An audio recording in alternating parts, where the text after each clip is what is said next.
Auzubillahi minash-shaytanir-rajim. Bismillahir-rahmanir-rahim. In the lecture series of Material Studio, we are at the lecture number 19, and in today's lecture we will learn about the substitutional doping. Since we know substitutional doping and alloying are powerful technique used to modify the properties of material, and alloying is a process where two or more elements are mixed together to form a solid solution. And in the context of Material Studio, alloying refer to the partial substitution of a host atom within impurities. Modeling substitution doping and alloying in Material Studio. To model this doping and alloying in Material Studio, we use the as mixture atom option. This option allows us to specify a percentage of the impurity atom to mix with the existing host atom. So let's see, for example, we are modeling substitutional doping of cerium dioxide with the Fe atom. So for this, firstly we have to pick the cerium dioxide structure, and then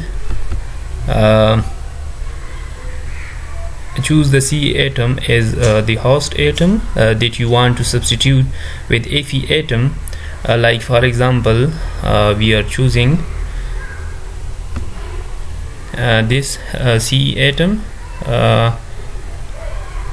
and then here we have option atoms. So if we scroll it, we will find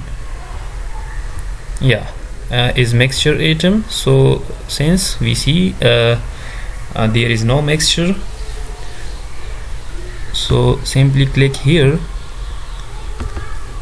and we see cerium dioxide, cerium as an 100% composition, and we are interested in 1 or 2% or 3% or even 5-10% composition. So simply we click on add, and from here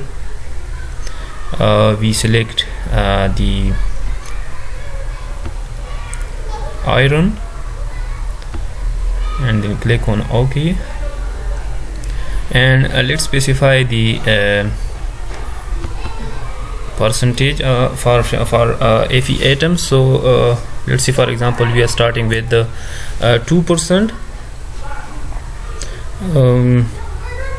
Like we can set it up to 3, 4 or 5. Simply select this and then click on OK. So we see iron atom has been added up to 2% composition, and then simply click on OK. So scale so the total composition is 100. Yes. Okay. So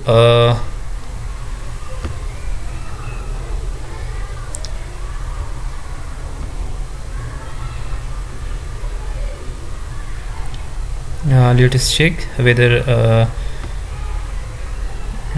the atom the composition has been added or not. So for this, select the atom again, and you see is a mixture atom. So now we see yes, and let us check the percentage. So here we found cerium 98.039% and iron is 1.961%. So this is how to do substitutional doping. And then we have a module like CASTEP and DFT. So then we'll start the calculation. So for this, for now, thank you very much. If anyone have any question, please feel free to comment.